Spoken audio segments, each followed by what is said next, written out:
Now at this point, I'd love to reintroduce Alice Carli. She's so nice, we introduced her twice, right? She is the Council President of Metro Justice, Metro Justice is the anchor partner in Western New York for the Campaign for New York Health. So as you can imagine, we work quite closely together. We just heard the pastor a moment ago talk about the government means us, right? We're the government, so we should be dictating the policy.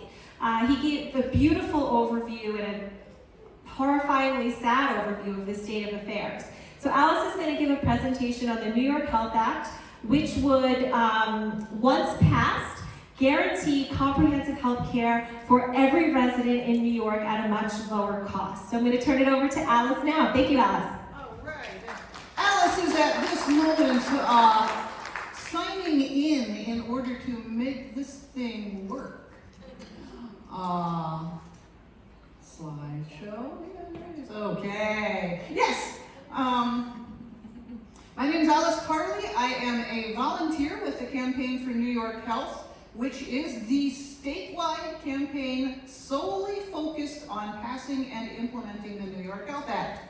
I am also the volunteer council president of Rochester Metro Justice. We organize to empower citizens of Rochester, New York, especially those who have been systematically disempowered. And we are one of the founding members of the Campaign for New York Health. I'm here right now to demonstrate a wonderful organizing tool for the campaign, and one that I hope that many of us here will use in the near future. Nope, that's not how you do it. Here we go. In this presentation, we will discuss the state of our current healthcare system. We'll learn about the benefits of the New York Health Act and talk about ways you can plug in to join this campaign. Let's start with our existing failing healthcare system. This information may be all too familiar to many, and we just heard some of the worst of it. Likely a lot of you are here because you're ready to fight for change, but it is important for us to understand that we are not alone in our struggle, and we must be ready to educate our friends, our family, our communities about why fighting for guaranteed health care is so important. Here is a chart depicting the percentage of gross domestic product, GDP, you've heard about that, spent on health care from 1980 to 2021 by several high-income countries participating in the Organization for Economic Cooperation and Development, 37 democracies with market-based economies. The line on top is the United States. Let's see. You see my note? You can't. So yes, it's that black line on top. We spent nearly twice as much as the average of the rest of these countries. The share of the economy spent on healthcare has been steadily increasing everywhere since the 1980s, partly because of advances in medical technologies and rising prices in the health sector and increased demand for services everywhere. And in the case of the United States, increased shareholder profits in the healthcare and pharmaceutical industries. It is for this reason that the United States healthcare spending is significantly outpacing its international counterparts, making it the country with the highest GDP spent on healthcare. So, if the US pays more for healthcare than any industrialized country, then surely we must have the best healthcare on the planet, right? Unfortunately, the answer is no. Despite spending the most, people in the United States experience worse health outcomes than our international peers.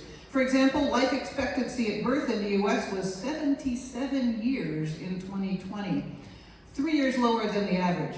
And provisional data show life expectancy in the US dropped even further in 2021, nearly another year.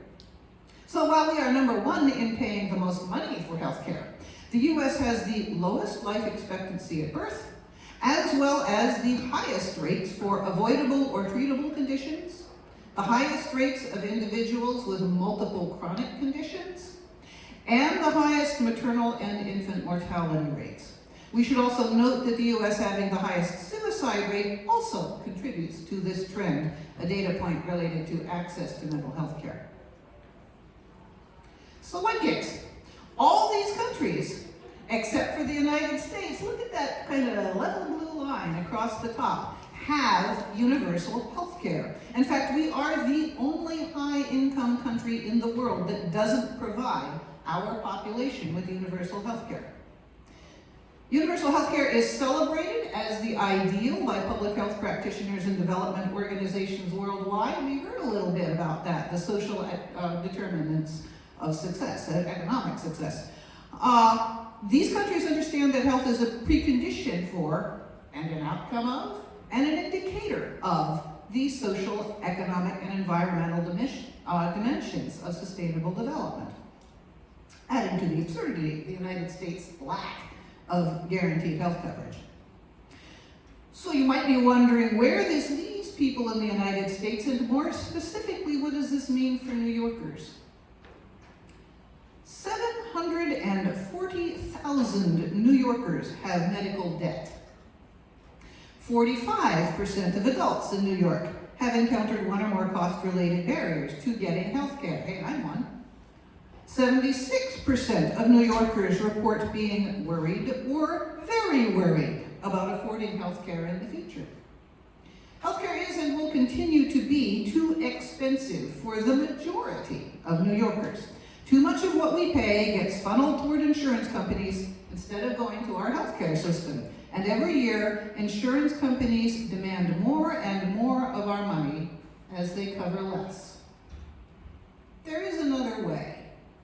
Our current healthcare system is designed to maximize the profits of the insurance, medical, and pharmaceutical industries over the health of New Yorkers. That means healthcare is too expensive, driving many into debt or into foregoing necessary treatment because of cost. We need to pivot away from profit-centered care to patient and community-centered care. The New York Health Act does that. Single-payer health care is the type of universal health care in which the costs of essential health care for all residents are covered by a single public payment system. The providers remain private, but instead of having to bill many different insurers with many different forms and many different demands, they all bill just one. A single-payer system allows patients the freedom of choice. No restrictive networks, no worrying about which healthcare providers are in your insurance plan. Because everyone would be part of this single system, it would give the state the leverage and negotiating power to control healthcare costs at the source. And it means that policymakers covered by the same payer have to live with the impact of their decisions. I like that. By cutting out the private health insurance industry, we will save billions in healthcare costs. We'll get to that in a bit. First, let's dig into the New York Health Act. It would be a huge upgrade over any plan in existence today. Everybody who has health insurance here, raise your hand. Keep them up. Now, if it doesn't cover dental, lower your hand. If it doesn't cover vision, lower your hand. If it doesn't cover hearing, lower your hand. If it doesn't cover long-term care, lower your hand. Well, we have two stalwarts left. If we had New York Health, we don't still have our hands up. Plus, there would be no co-pays, no deductibles, no co-insurance, no prescription costs. And instead of premiums, it is financed by a progressive tax, in other words, based on your income, under which most New Yorkers would save thousands of dollars per year with one predictable monthly payment and no other out-of-pocket costs. I'll get into the details of cutting administrative waste in a minute, but the bottom line is not fiscal. It is the thousands of lives that would be saved each year if every New Yorker could get the care they need when they need it by the doctors they choose. And when most New Yorkers are no longer burdened with paying the private health insurance industry's CEO salaries, they're able to cover other increasing costs of living and move toward having the freedom to live healthier lives.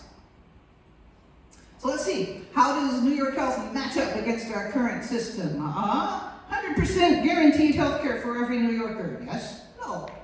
No copays, premiums are sort of in there, but more predictable and based on income, and no deductibles, yes? No. Covers, I'm not even gonna read the whole list, yeah. Limited to in-network doctors and hospitals, no and yes. Guarantees prescription coverage, yes and no. Cuts healthcare costs for most New Yorkers, yes and no. You see the doctors and go to the hospitals that you choose. So how does it work? In 2017, I got breast cancer, and I was really lucky. I have a good plan from the University of Rochester, since it includes Strong Hospital. They have a special tier where if you use just Strong staff and a few other local providers, including the Elizabeth Wendy Breast Clinic, my family deductible on that tier was only $2,500, and there was an out-of-pocket limit of $6,000 per year. Phew, because breast cancer is not cheap. So in that year, I got my mammogram, and then a couple of biopsies, and then surgery, and radiation, and follow-up care, and I was only $6,000 out of pocket for that year and the next. Well, actually, one other thing I got, which made a big difference in the treatment protocol, was a DNA analysis, which showed that for me and my cancer, the radiation could be limited to a single week of daily doses, with no chemo needed, so I kept all my hair. Except the DNA analysis was done by a firm in California, not at Strong, so that extra $4,000 was applied to my much higher second-tier deductible and out-of-pocket limit. So I ended up paying $10,000 that year. New York Health covers out-of-state care if there is not an in-state provider. Had I been on New York Health in 2017, my family's monthly payment under that tax, according to estimates by the Rand Corporation, would have been roughly $100 a month. So I, like many New Yorkers, would have saved literally thousands of dollars that year, and every year since then, since my husband has a heart condition and our kid has a mood disorder. I'm earning more now. The tax would probably be more like $150 a month. I'd be good with that. Like I said, instead of paying insurance premiums, deductibles, and copays out-of-pocket expenses, you pay a progressive tax based on your income, and that covers all your healthcare needs because everybody is paying it. The majority of New Yorkers would pay less than they're currently paying for healthcare, but people still pay their fair share, instead of lucky and wealthy people paying less, or of course, people who aren't lucky and just die, and sick people paying more. With no more unexpected medical bills, you don't have to worry about a catastrophic event leaving you with bankruptcy and GoFundMes. That's peace of mind.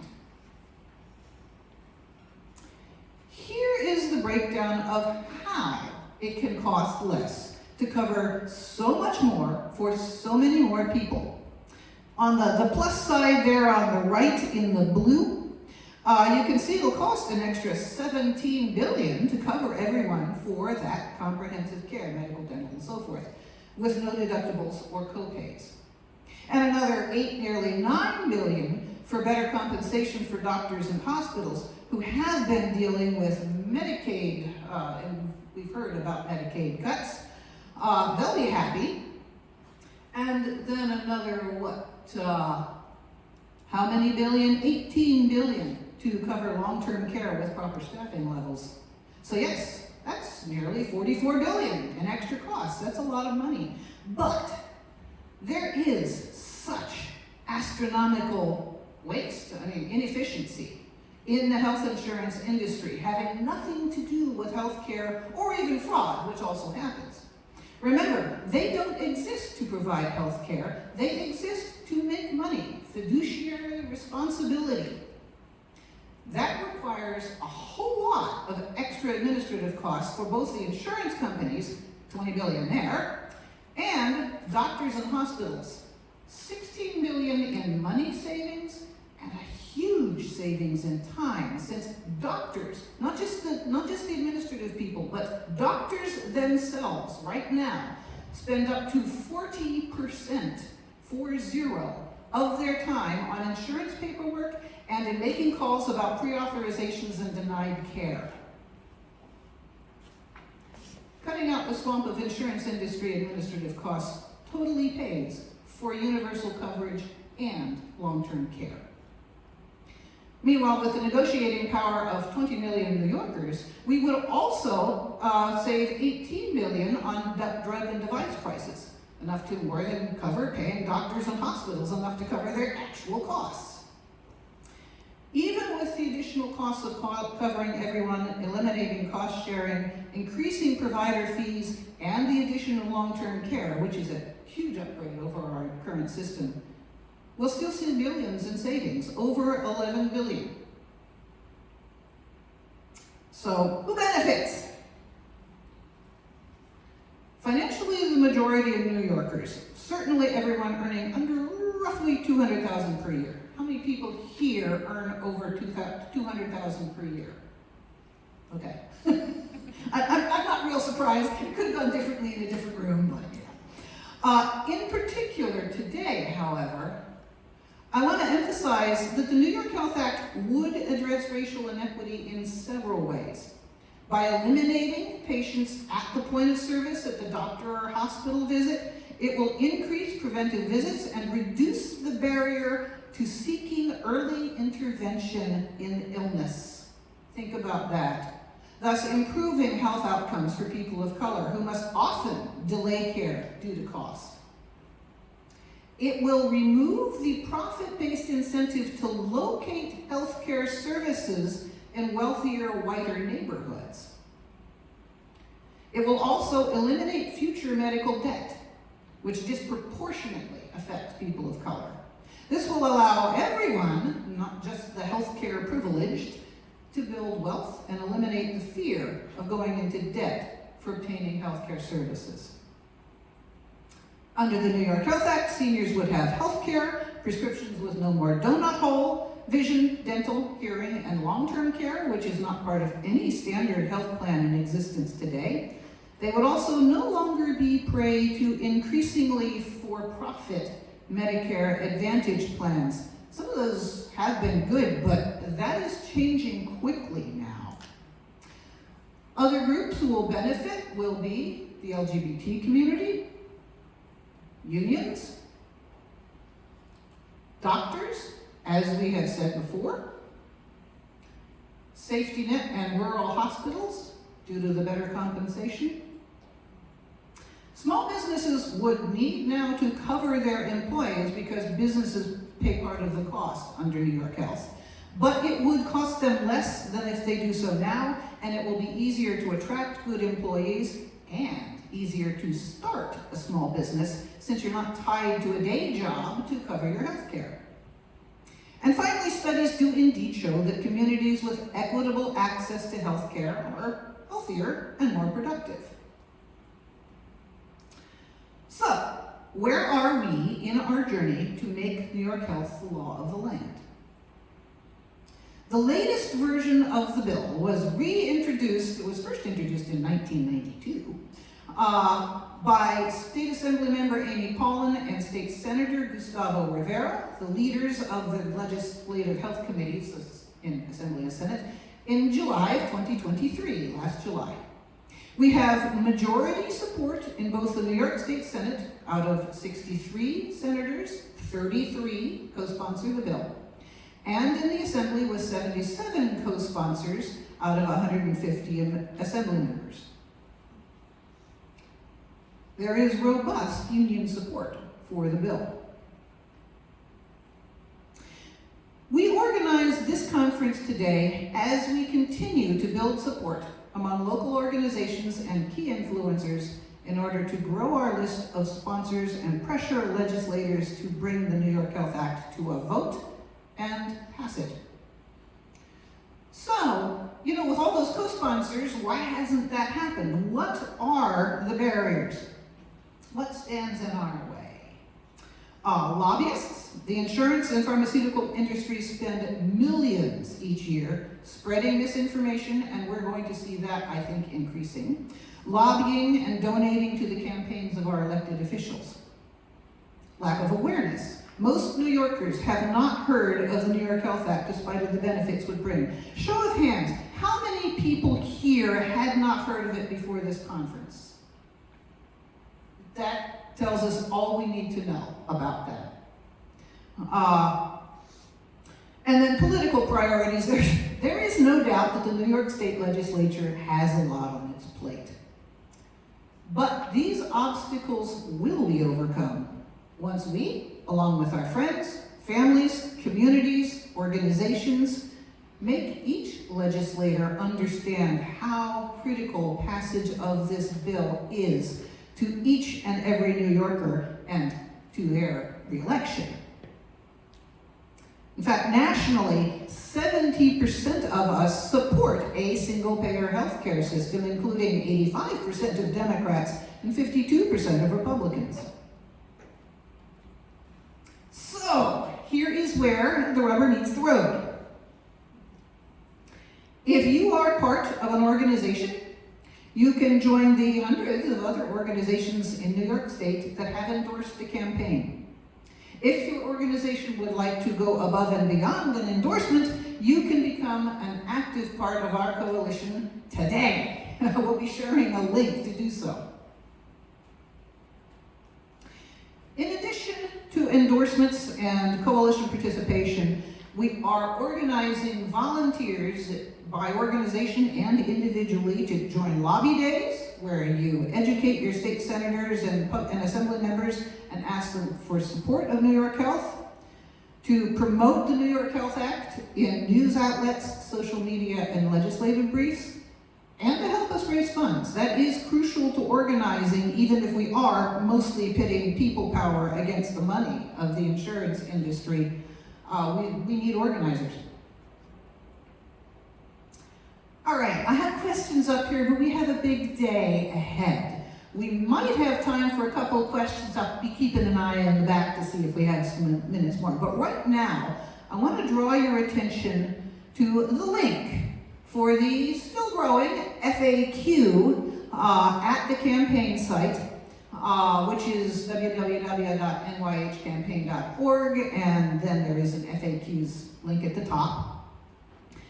And at the bottom of the FAQ page, there is an email, so that if your question isn't answered there yet, you can ask it, and no doubt it will soon show up. And here is a link you can use right now to sign up for more information and to get involved.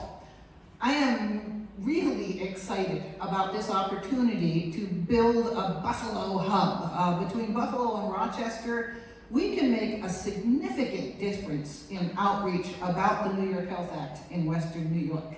So I want to get going. And it looks like we have a few minutes for questions. All right, yes, with your hand up in the green. Happy St. Patrick's Day. So I actually have two questions, but I know I can't ask them in order, right? Because I agreed not to do that. So, so my first question though is, this is so important, obviously. And New York State is actually in the process of developing a master plan for aging. And I'm wondering, have these forces joined together, because there's so much in alignment in making sure that older people and caregivers are receiving the adequate health care that they need. Yeah, staffing of healthcare facilities, of aging facilities, and also in-home care, they are extremely important to New York's future, economic as well as healthcare future. I can't give you a full answer to that, but the answer I can give you is I'm seeing it developing as we go along.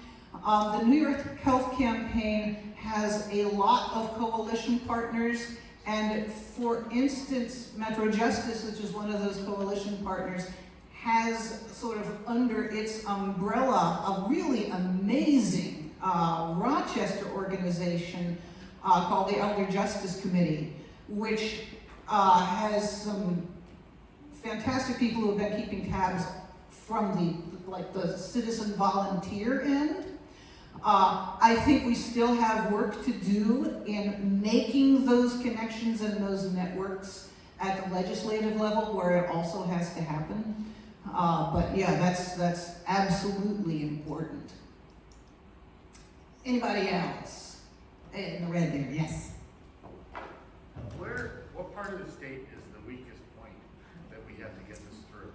Okay, what is the weakest point in the state? I would say in general, the rural areas, which tend to be Republican, and are hearing the most misinformation, both from their legislators and from the actual healthcare insurance industry, because they know that numbers count for legislators. So that's one of the reasons I'm so excited about connecting Rochester and Buffalo, because we're in the middle of rural New York, and I'm hearing from so many people saying, my Republican neighbors have been hearing all this and they think they don't support New York Health, but if they knew what it was, they would be clamoring to their legislators to change on this issue. So I think I'll also let our lead organizer answer that some too. And in fact, maybe we should just hand this over to you for the rest of the questions. So what I would also say, which is an important clarifier, is that the Campaign for New York Health is nonpartisan. The New York Health Act is nonpartisan. As we know, it doesn't matter what your political affiliation is, healthcare matters to everyone.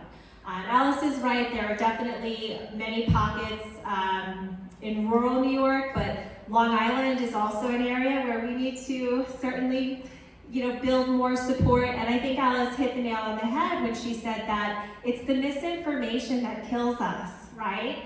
So we really are focused on building, for lack of a better word, a grassroots army to inform people about the New York Health Act, let them know what it is and then what it can do for them. And so we hope by the end of today and these interesting discussions that we will have in workshops, at the very end of this day, you will leave here knowing for sure what the New York Health Act is and be able to refute some of the misinformation. And then my personal goal is that you'll join us to build this with us. All right, well, I'll ask you, do we have time for any more questions? All right, okay. Yeah. Is there any state in the union that has this functioning? We would be the first. There are several that have been working on it. Actually, yeah, there are several that have been working on it. This is not an initiative that has been being done really in a silo. Importantly, though, to mention is that the United States as a country is the only developed nation in the whole entire world that does not have a universal healthcare system. But yeah, there are many states working on it. I would say that New York has a very high probability of being the first. We can lead on this in New York, and frankly, we should be leading on this in New York. Sir. Yes, I know Vermont came close to a single-payer system, and I always thought they would be a wonderful state because it's a smaller state, might be able to show the rest of the country how to do this. They got it up to, I think it was the governor's office, and then they kind of called. What was in your opinion, the primary reason that prevented them from getting over the finish line? Because they were close. Sure. So let me clarify start by saying I was not intimately involved, so take it for what it's worth, but I can give you my opinion. At the end of the day, I think there was a campaign run about cost that scared people, which ended up, I think pausing it, if you will. But here's what I would say. Our system right now is unsustainable. Costs go up every year. That's the one thing that we can always count on, is that costs go up every year. We pay the most for healthcare. We have among the worst health outcomes. So we certainly can say, oh, this is a change. Changes can be scary to folks. We can do nothing and keep paying more. Or we can plan for our future and implement a system that the rest of the world has figured out. This isn't new. That's the thing. As much as the folks who oppose us will tell you and others, oh, this is radical. We can never do this here. It's kind of wild that we're the only country in the whole world that doesn't have it, right? So what I will say though, and I said a moment ago, I think in New York we're uniquely poised to pass this and implement it here. New York has a huge economy. I don't have the stats in front of me, but if you look at us, if it's just the state of New York on a global scale, we have something like the 8th highest GDP in the world as a state. So we are very uniquely poised to pass and implement that here in New York. Yes, hi. When this passes, I love that framing. You are my new best friend. how does it affect people on Medicare and Medicaid? So the New York Health Act will be one plan, right? So everybody will get the same health care, comprehensive benefits that Alice went through. So what we think about is, how many people have employer-based insurance? Most of you, or even Medicare or Medicaid, right? Your medical, your primary, your specialties, hospitals, all of that. It also includes dental, vision, hearing, and a significant upgrade of long-term care is included in New York Health Act benefits, which is like, that alone we should be in the streets marching for, right? So everybody comes into that plan. There's a back-end financing system where we still get money from the federal government. You won't see any of that. It goes into the New York Health Fund, and then it's paid out. But there will be no tiers. So every patient coming to the doctor is the same, right? Which hopefully will eliminate a lot of disparities. Hi, in the back. Hi, I don't know if the actual bill has an answer for this, but I'm wondering, after the bill gets implemented, we'll say when, not if, for areas that are lacking health facilities right now, is there any part of this plan that addresses getting providers into those areas, or is that something that has to follow after? So I'm happy to talk with you more at lunch because I'm going to give you a short answer because I think we could have probably a whole hour discussion on that. But yes, there is capital budgeting in the bill that allows different facilities to build out and sustain itself. There is also a component of the bill that raises provider rates, which is why we often see a lot of these practices shutting down and moving. Oftentimes, of course not always, but oftentimes in rural areas where there aren't a lot of people, and there aren't a lot of business, right? We tend to have a lot of poverty. Those folks are on Medicaid. A lot of doctors don't want to take it, so they pack up and go. The New York Health Act really seeks to stabilize that, right? Because it's one system. We raise the provider rates. Providers are not getting, a certain amount from United Healthcare, a certain amount from Medicaid, a certain amount from Medicare, a certain amount from Blue Cross Blue Shield. All that goes away, right? So yes, there is a lot of thought that is put into really building and sustaining communities. But let's talk more. Find me at lunch and we'll talk more about that. Let's see. I think we may have time for one more quick question. Yes, hi. My question is, I have employee health, so I'm paying every month a certain amount. So what will it do for me? Will my cost increase or will it go lower? Yeah, so it's a good question. So again, the financial models, in full transparency, there are many that have been proposed, but the financial models themselves are not in the bill yet. But what I can tell you is that 92% of New Yorkers would pay less. The way this is financed is by a progressive tax, meaning we all pay a little bit. It's our own fair share. But for 92% of New Yorkers, that means you're paying a whole lot less than what you're paying now. So for example, I don't know, and I wouldn't ask you in a room, how much money do you make per year? But if you're making $10 million a year, you might be paying a little bit more. If you make $200,000 or $100,000 or $50,000 a year, you're gonna be paying less. And you're gonna be getting a whole lot more. Okay, I think we have to wrap because it's time for our next panel. Thank you, Ursula. I love that. That's just really supportive. And thank you for the exactly the energy that I love to see. Alice, would you mind putting these on the table for me? Thank you so much.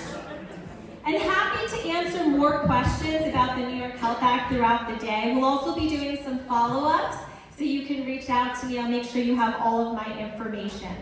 But right now, I am so excited to be able to introduce our first panel on maternal health. Oh, here we go, sorry.